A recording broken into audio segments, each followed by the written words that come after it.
and 6,000 passengers. Cruise ships are a bit like towns that float on the water. They're hundreds of meters long.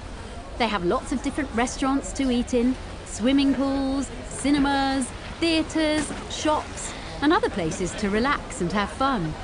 Swimming in a pool on a ship when you're in the middle of the sea always seems a bit strange to me. Oh, that's a good point. There are no sharks in a swimming pool. It does look very big to be floating. Why doesn't it sink? Well, imagine you filled a bathtub with water right to the very top. What would happen if I got in the bath? Exactly! The water would spill out of the bath and run all over the floor. That's because my body would take up the space in the bath that the water had been taking up.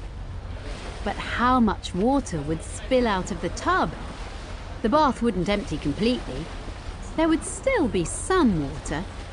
I would only push aside, or displace, the amount of water that matches the amount of space I take up in the water. With boats, a similar thing happens. There are lots of different sizes of boat, but they're all much bigger than you'd think at the bottom. And that's the part that goes underwater. The bottom of the boat is hollow, rather than solid metal, which means that the boat pushes lots of water aside and takes up lots of space that the water was taking up before. The amount of water the boat pushes aside is the same weight as the boat. That's what allows the boat to float. That's right. The ship weighs the same amount as the water it pushes away. Now, if you started putting loads of things in a boat, it would get heavier and heavier, and it would sink lower and lower as it pushed more water out of the way. If you kept adding weight, eventually the boat would sink because the boat would become heavier than the amount of water it can possibly push aside. Well, yes, there are a lot of heavy things on that big cruise ship, but they plan for lots of extra weight when they design big boats. The bottom of the ship goes very far down into the water. Even though there are lots of heavy things on the ship, the top part of the boat with all the people in it stays above the water because the boat has such a big bottom. Missy, there are children listening. Oh, well, yes, maybe they do find bottoms funny too. Maybe I do a bit. What's that? Something skidding across the surface super quick. Let me see. Maybe it's the periscope.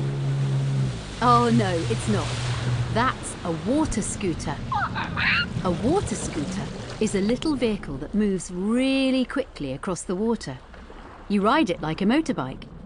Instead of wheels, the water scooter has a curved surface underneath that helps it glide over the water, powered by its engines.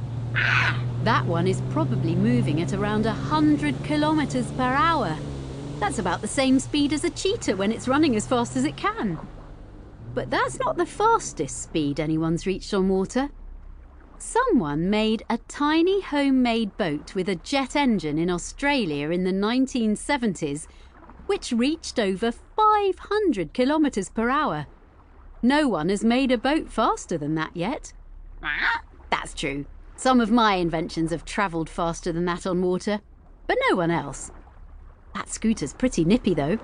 It has an engine that powers a propeller, which is a set of angled blades that whirl round and round really fast. They push the water, just like a helicopter rotor pushes the air. When the propeller pushes the water back, the water scooter moves forward. People often race on water scooters too, but just like racing any fast-moving vehicle, it can be quite dangerous. And on a water scooter, there's no roof protecting you like there is in a car. You either sit or stand on a water scooter and the wind rushes past you. I'm tempted to make my next invention without a roof. Oh, it's coming closer! Do you see how the water scooter is moving so quickly that it's bouncing on top of the water? There are times it's not even touching the surface. That's because it hits little waves. The speed it's moving at makes it bounce up into the...